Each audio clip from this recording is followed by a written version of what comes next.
Hello students, so welcome back to the channel. In this video, we are going to study about the nucleus.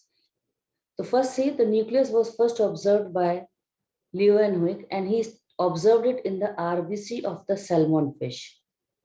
Okay, but it was first described. It was described by Robert Brown.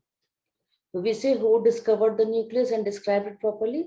That is by Robert Brown in 1831 in the root cell of orchid. So this is the question area. Please learn it properly. Who discovered the nucleus? If they ask, then answer will be Robert Brown. But if you see the Strasburger, this scientist, he told that nucleus arises from pre-existing nucleus. Okay, it arises from pre-existing nucleus. Just like Rudolf Virchow has said, that cell arises from pre-existing cell. So he also told that nucleus arises from pre-existing nucleus. And Hertwig, he has shown that the nucleus plays a role in fertilization. So basically, you have to remember these four scientists, in which Robert Brown you have to remember if they ask a question with respect to who discovered. Now see Hammerling. Hammerling is the one who proved that yes, nucleus control the heredity. Okay, that nucleus control heredity, and while working on one green algae that is known as Acetabularia. Acetabularia is actually unicellular green algae, but it is found in marine habitat, not in the fresh water, because generally we know that green algae, generally we have studied it, it is found in the fresh water, but this is the one which is found in the marine water, and it is unicellular. If you see this diagram carefully, check it carefully, beta. Try to understand it. This is the Acetabularia mediterranea. This is one species they have taken it. Second, they are taking the species that is known as Crenulata. If you see here, this is the base of this plant. This is the stalk of the algae, and this is the cap. Okay, so these things I hope you have understood what is base, what is stalk, and what is cap. See carefully the difference in the cap of the Mediterranea and Crenulata. Mediterranea is making a wheel shape and it is also making wheel, but I think so rays are coming, pointed rays. Now what they have taken, check carefully, they have taken the base of the Crenulata where the nucleus is present, because this base is only the one area where nucleus is present. Okay, so what they have taken, they have taken the nucleus of the Crenulata and they have used the stalk of the Mediterranean. So nucleus is a Crenulata and stalk of the Mediterranean, but still what you're finding, though the stalk is of Mediterranean, but still you're finding that the cap is made of the Crenulata, because it's the nucleus of Crenulata is there. So all the genetic information according to Crenulata is translated, means that is only expressed, all the genetic information is expressed. As a result, cap is resembling the one who is the nucleus donor. So this is a grafting experiment, okay? He has done the grafting experiment. You see carefully, beta. Please try to focus it. Grafting experiment is done by Hammerling to prove that yes, nucleus control heredity. Now see with respect to the number of nucleus, see, uninucleate, generally every cell is uninucleate. But binucleate condition is seen in paramecium. And this is the diagram of paramecium is there. And in this diagram, you please try to focus. One is your large nucleus, C. Another is your small nucleus. Large nucleus is also known as macronucleus. And small nucleus is known as micronucleus. Clear? So macronucleus is your controlling vegetative activity. It is also known as vegetative nucleus. Vegetative activity means just like digestion, respiration, all that work of the survival, for the survival of an organ is all the physiological process what is required for paramecium, that is controlled by the macronucleus. But micronucleus is the one which is responsible for generation. So that is why we say it is generative nucleus, because this is the one which is responsible for division. So this is known as generative nucleus. So binucleate example is paramecium. Now multinucleate, if you see carefully now, multinucleate term. In case of the slime mold, we will say plasmodium. In slime mold, multinucleate is known as plasmodium. And in plants and fungus, if multinucleate is there, we will say cenocytic. If you recall, try to recall fungus. If you remember, fungus was having cenocytic hypha, means multinucleate condition. And in animal cell, if multinucleate is coming, then we say syncytium. Example, if you remember our skeletal muscles. Example is skeletal muscles. We say it is multinucleate, syncytium. Skeletal muscles. Now still few living cells are there which are without nucleus. So the example from the plant kingdom is your sieve tube. Example from plant kingdom is sieve tube, which is living without nucleus. Okay, beta. An example from animal kingdom is your mammalian RBC, which is at maturity, they don't have nucleus. So we will write mature RBC because at the time of formation, they are having nucleus, but when they are maturing, they lose that nucleus. So we will say that nucleus is secondary lost by them. Okay, so with respect to the numbers, I think so this term is clear to you. Next, with respect to position, generally the nucleus will occupy geometric center region of a cell. Means this is a cell, let us assume. Okay, the nucleus will be occupying the center position so that it can command every area properly, they can function properly. But some changes will be there.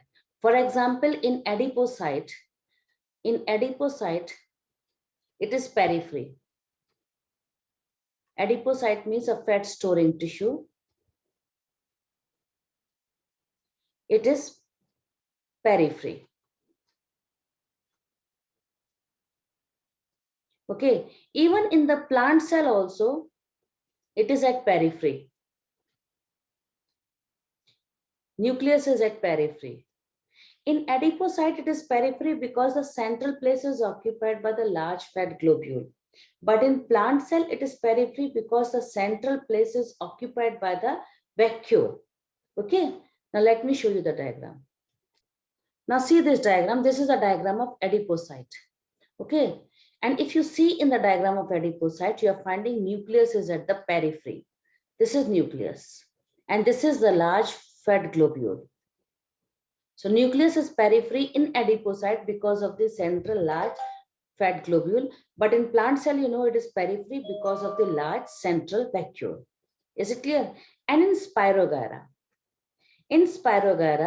we are finding nucleus is present in the center, suspended in the vacuole by a large cytoplasmic strand. So nucleus is suspended into the vacuole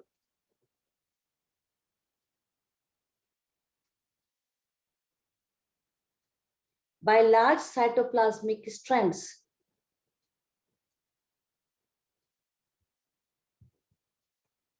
Clear, beta? Let me show you the diagram. This is the diagram of Spirogyra, which is filamentous green algae. And see carefully, this is nucleus. Okay, and nucleus is suspended. Check carefully the labeling. It is suspended in the vacuole with the help of cytoplasmic thread. You can see these are the cytoplasmic thread. Check. Okay, and if you see carefully, they are showing it also. The central is having large vacuole is present in the center. Large vacuole is present in the center. Is it clear, beta? So nucleus is suspended in the center with the help of cytoplasmic strand in the last central vacuole. And another is that you will be finding the nucleus at the base of the glandular cells. This is your glandular cells. Okay, these are your glandular epithelium. And if you see in the diagram, you're finding that nucleus is present at the base of the cell. So position of nucleus, generally it is geometric center of the cell, but it can be periphery in nucleus. Sorry, periphery we have studied in the plant cell, in the adipocyte cell. It can be in the center, in the Spirogyra, in the vacuole only, suspended with the help of cytoplasmic strand, and it is basal in case of the glandular epithelium. So these are the positions of the nucleus in different cells. What is nucleus made up of? Nucleus biochemical analysis, if we see carefully, we are finding obviously DNA is there, which is nearly 9 to 12%, and RNA is there, because when we say nucleus, we are focusing on interphase nucleus. And interphase nucleus means it is making RNA by the process of transcription. So nearly 5% RNA. Then obviously proteins are also there. To pack the DNA, please try to listen carefully. To pack the DNA, we make use of basic proteins, which are histone. And histones are rich in lysine and arginine. Please focus here. Histones are rich in lysine and arginine. And they are the one who are trying to do the packing of the DNA. So that is why we say these are structural proteins.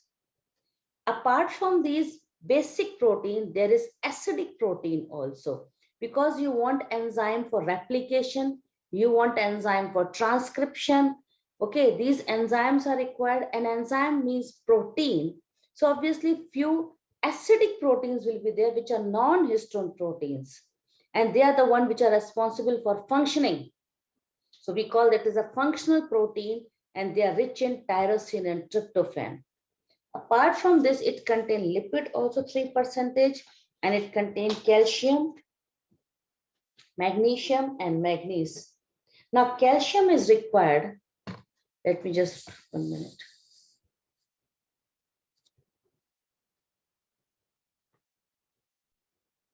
Now, what is the role of calcium? Calcium is required to maintain nucleolus. It is required to maintain nucleolus. Okay. And magnesium and manganese, this is required for DNA synthesis. For DNA synthesis means for replication. And you know, phosphorus is always a component of the DNA, phosphoric acid. So these are the few minerals which will be present in the nucleus. Now let us study the structure of the nucleus. So we'll be studying the structure of interphase nucleus. It is a phase when the cell is metabolically very active, but it is non-dividing phase of the cell. So we are studying the nucleus structure in 4 headings. First, nuclear envelope, then nucleoplasm, chromatin, and nucleolus. See the structure. This I am drawing nuclear membrane. Nucleus is surrounded by double membrane. Okay, this is inner membrane and this is outer membrane. So nucleus is surrounded by double membrane, and the membrane is not continuous. Continuous means it is interrupted by the pore. So nuclear membrane is interrupted by the pores. So see here, these are the nuclear pores which we are creating.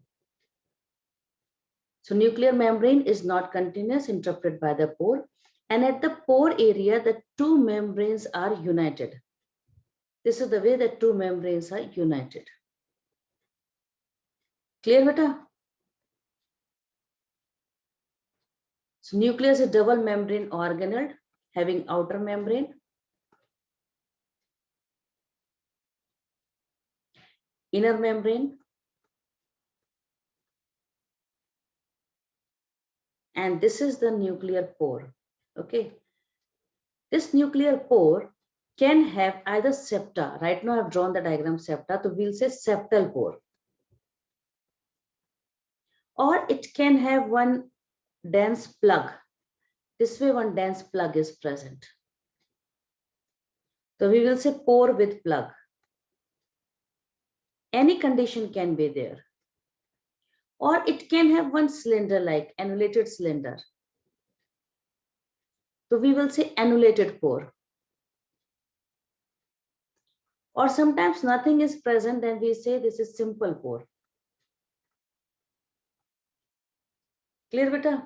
Now see, this is space which is kept in between the two outer and inner membrane. This space is known as perinuclear space. This is perinuclear space. And it's nearly 10 to 50 nanometer in diameter. This much it is present. Now inside this is your nucleoplasm is present here. This is nucleoplasm. matrix is known as nucleoplasm, and the genetic material is present in the form of a chromatin. So this is chromatin which is present, okay, which is going to condense to become chromosome at the time of cell division. So this is the chromatin present. And inside this nucleoplast, you're finding one dense body which is present here. Dense body, which is spherical in structure, and it is actually membraneless. This is known as nucleolus. So this is the structure of the nucleus. Now try to understand central dogma of biology. The DNA can make its own copy. The process by which it makes its own copy, that is known as replication. Then DNA can make RNA also. And the process by which it makes RNA, that process is known as transcription. And this RNA can be translated into protein. Then this process is known as translation. Now see carefully, replication will occur in nucleoplasm. Transcription will occur in nucleoplasm. But translation will occur in cytoplasm. So RNA has to go out, then only protein formation will be done. Is it clear? Now, this is a reason why the nucleus has created pore. Now see the diagram carefully. Now we discuss about the central dogma of biology in which DNA is making RNA and that RNA has to go out. So see carefully, the RNA has to go out. RNA. So right now we have seen by the central dogma of biology that DNA will make RNA and that RNA has to go out. So see here, RNA has to go out. Understood? That is why the pore is created. And after the translation, few proteins are required by the nucleus to pack the DNA. DNA has to be packed with the help of protein to form chromatin. So for that, a few protein has to enter inside. Okay, to see the board carefully, I'll be using this color check. The few proteins have to enter inside. Okay, beta? These proteins are entering inside. So nuclear pores are created so that the movement of RNA and protein can go with ease. RNA has to go out for translation and protein has to come inside after translation so that it can be used to do the packing of the genetic material. So I hope up till your concept is clear why the nuclear membrane has pore.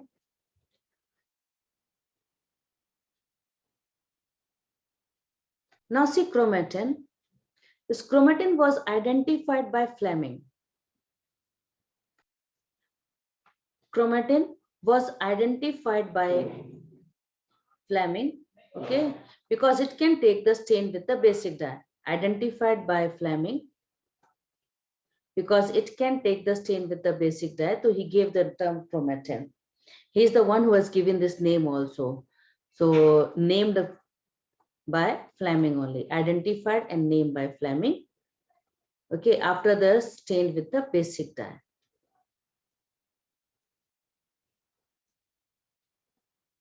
It can be stained with the basic dye. Up till here concept is clear. Now what is chromatin made up of? The chromatin is actually a genetic material which is we find in the interphase. So chromatin we see in the interphase and this will condense to form chromosomes. It will condense to form chromosomes at the time of the cell division.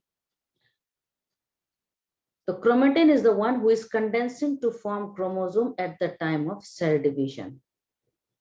Now, what is chromosome made up of? Now, see, chromosomes are made up of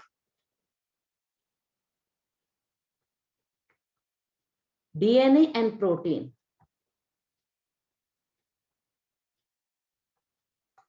Proteins generally histone proteins.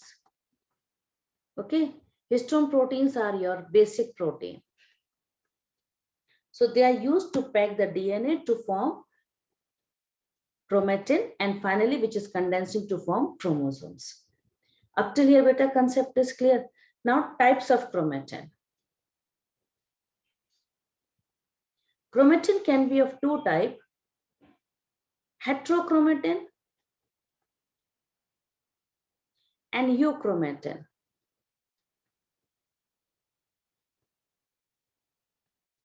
Heterochromatin is the one which is tightly coiled. Try to understand T. This is tightly coiled. If it is tightly coiled, means transcriptionally it is inactive. So I will say transcriptionally inactive.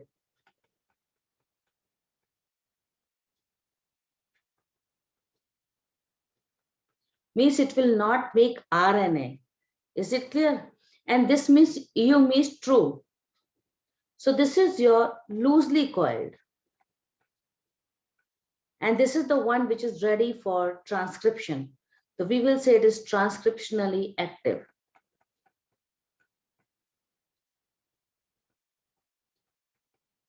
So I think so this much concept is clear.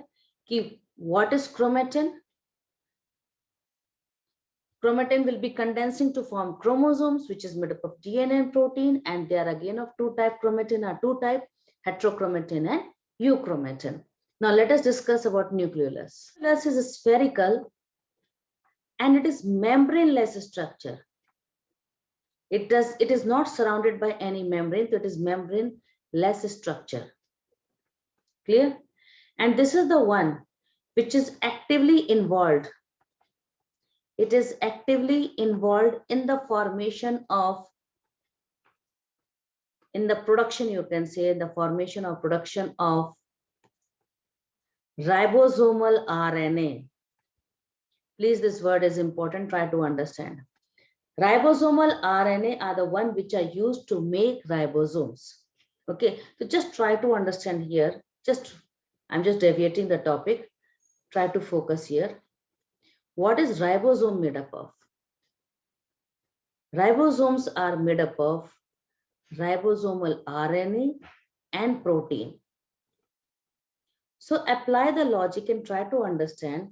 Nucleolus has made ribosomal RNA.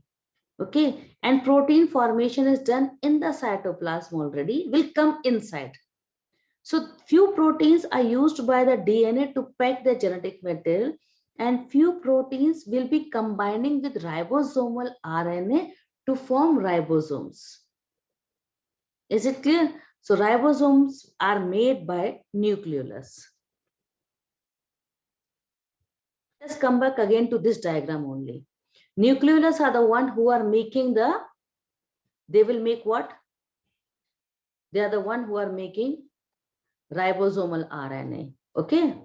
Nucleolus will make ribosomal RNA. Please try to understand. And when the ribosomal RNA they are making, that ribosomal RNA will combine with protein to form ribosomes. Let me use this color for ribosomes so that you can understand it. This is the ribosomes they are making. And ribosome they are not making as a full unit, they are making subunit of ribosome. So these subunit of ribosomes also goes out from the nuclear pore. Ribosomal subunit are also going out. Ribosomal subunit are going out from the nuclear pore. So when they are going out from nuclear pore, then few subunits are attached to the outer membrane of the nucleus. So this green color I'm using for the ribosomal subunit, which is 60S. You know very well, in case of eukaryote, ribosome is of 80S. Okay, which is made up of two subunits, 60S and 40S. So here the larger subunit is 60S, which is getting attached onto the outer membrane of the nuclear envelope. Up till here, beta concept is getting clear. Now see carefully. The question can be asked when protein is coming in, protein is coming in, RNA is going out, and ribosomal subunit is going out. then why the chromatin loop is not going out? Chromatin loop will never go out. What is the reason? Because this chromatin loop is kept in this place. It is kept in this place with the help of fibrous lamina. Is it clear? It is kept in this place with the help of fibrous lamina. This is the fibrous lamina, which is present on the inner side of the inner membrane. It is known as nuclear lamina, or it is also known as fibrous lamina, because of which the chromatin loop is never able to go out. So this is your nuclear lamina or fibrous lamina, which is holding the chromatin loop. It is going this way only. Okay, chromatin loop is kept in this place and they cannot go out. They are not able to go out through the nuclear pore. So I hope up till here your concept is getting clear. See this diagram carefully, try to analyze this diagram. See here in this diagram you can find, check carefully, I've rubbed this right now, black color I've rubbed. If you see, the two ends of the nuclear envelope are uniting. Check on the outer side, you're finding the ribosomes. Ribosomes are present on the outer side. And this is a nuclear pore complex is present at the nuclear pore. And check carefully, this is lamina. I'll highlight with this color, try to understand this is lamina. Okay, this is nuclear lamina which is present. So this lamina is holding the chromatin. Check, this is the chromatin. So nuclear lamina is holding the chromatin and it is not allowing the chromatin to go out through the nuclear pore, but ribosomes are going out. So I hope this concept is getting clear. Ki through nuclear pore, RNA and protein are moving in both directions and nucleolus is involved in the making of the ribosomal RNA. So we can say nucleolus is responsible to make the subunit of ribosomes. Now see this diagram. This is nuclear membrane. Inner they have highlighted. Outer is also there. Then this is nucleoplasm, nuclear pore, nucleolus, chromatin, and check ribosome is present on the outer membrane. Is it clear? Now I hope your topic is clear. Any doubt in this, then ask me. Let me just explain you one more concept. Now see carefully. Nucleus is a cell organelle. It was first described, I told you, described by Robert Brown in 1831, okay? And it can be stained by the basic dye material which is present in the nucleus. And the term chromatin was given by Fleming. Interphase nucleus means when the cell is not dividing, that time you're finding it is having, nucleus is having highly extended and elaborate nucleoprotein fiber called chromatin. The nucleoprotein fiber is clear, made up of DNA and protein. That is why we say nucleoprotein, because DNA is a nucleic acid. Okay, so first chromatin is present, then matrix is present, and one or more spherical bodies, that is nucleolus, is present. So you can see here nucleoplasm, also known as nuclear matrix. Then this is nucleolus. Nuclear pores are present on nuclear membrane. Is it clear? And if you see, electron microscope is the one which is we use to study the nucleus. And we found that nuclear envelope is two membranes are there, with the space between them is nearly 10 to 50 nanometer, known as perinuclear space. Okay, it is a barrier between nucleus and the cytoplasm. Outer membrane is continuous with the ER. Let me just explain you through diagram. Wait. Check carefully. If you see in this diagram, focus the diagram carefully. I'll highlight with blue color. Check outer membrane, isn't it? It continuous with the ER. That is going to become endoplasmic reticulum.